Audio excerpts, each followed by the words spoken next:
మనకు ఇక్కడ ఒక వార్త చూడొచ్చు.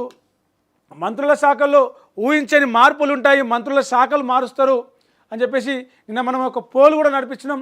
ఆ కోణంలోనే మనకు ఇంకో వార్త ఇక్కడ కనిపిస్తూ ఉంది. గత వారం రోజులుగా రాష్ట్రంలో మంత్రివర్గ విస్తరణపై జోరుగా ప్రచారం సాగుతోంది. పలువురు ఎమ్మెల్యేలు ఢిల్లీకి వెళ్ళి తమకు మంత్రి పదవి ఇవ్వాలని అధిష్టానం వద్ద లాబింగ్లు చేస్తున్నారు. మరికొందరు నేతలు తమకు మంత్రి పదవి ఇవ్వాల్సిందేనని పట్టుబడుతున్నారు. అయితే నేడే రూప దాని మీద క్లారిటీ రానుంది. ఈ మంత్రివర్గ విస్తరణలో ఎవరికి అవకాశం దక్కుతుంది, ఎవరు కొత్తగా మంత్రివర్గంలోకి రాబోతున్నారు, ఎవరు మంత్రివర్గంలోంచి బయటికి పంపబడుతూ ఉన్నారు, అండ్ కీలకంగా కొన్ని శాఖలు మారుతాయని చెప్పేసి కూడా వినిపిస్తూ ఉంది. అందులో ముఖ్యంగా పొంగిలేటి పేరేట బయటకు వచ్చింది.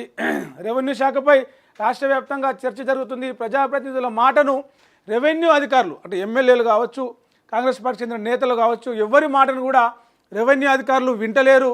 ఏం మాట్లాడినా పొంగిలేటి పేరే చెప్తున్నారని చెప్పేసి అటు కాంగ్రెస్ అధిష్టానానికి ఫిర్యాదులు అందినాయట.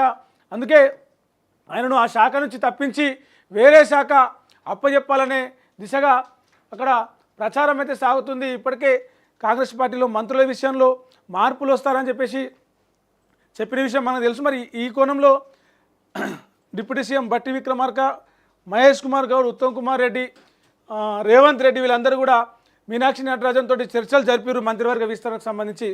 మరి ఈ కోణంలో ఈయన పొంగులేటి మీద వస్తున్న ఈ వార్తల దిశగా చూస్తే అటు కొండ సురేఖ మీద కూడా ఆమెను మంత్రిత్వ శాఖ నుంచి తప్పిస్తారు, లేదంటే మంత్రిత్వ శాఖ నుంచి తప్పించి వేరే శాఖ కేటాయిస్తారు, ఆమె స్థానంలో కొత్త మంత్రిని తీసుకుంటారని చెప్పేసి కూడా నిన్న మొన్న మనం వార్తలు చూసినాం. మరి ఈ కోణంలో పొంగులేటిని తప్పిస్తారని దాని మీద సంబంధించి అన్ని మంత్రిత్వ శాఖల మీద ఇప్పటికే కాంగ్రెస్ అధిష్టానం ఒక నివేదిక తెప్పించుకుంది. వాళ్ళ పనితీరు ఎట్లా ఉంది అంటే ఏకపక్షంగా వెళ్తున్నారా, అధికారులను గుప్పిట్లో పెట్టుకున్నారని చెప్పేసి వస్తున్న విమర్శల మీద కూడా నివేదిక తెప్పించుకుంది. సో వీటన్నింటినీ దృష్టిలో పెట్టుకొని కొన్ని శాఖలలో మంత్రులను కావచ్చు అటు ఇటు మార్చడమా, లేక ఇప్పుడున్న వాళ్ళను వేరే దానికి కేటాయించి ఆ శాఖలను కొత్తగా మంత్రివర్గంలో తీసుకుపోయే వాళ్ళకి అప్పచెప్పడమా అనేది అయితే ఒక డిసిషన్ ఇంకా రావాల్సి ఉంది. కొత్త మంత్రుల శాఖల మీద కూడా అధిష్టానము ఒక కసరత్తులు అయితే చేస్తూ ఉంది. ఎవరెవరికి ఇవ్వాలి, ఏం చేయాలని చెప్పేసి మేబీ ఈరోజు రేపు దానికి సంబంధించి ఒక ప్రకటన రావచ్చు.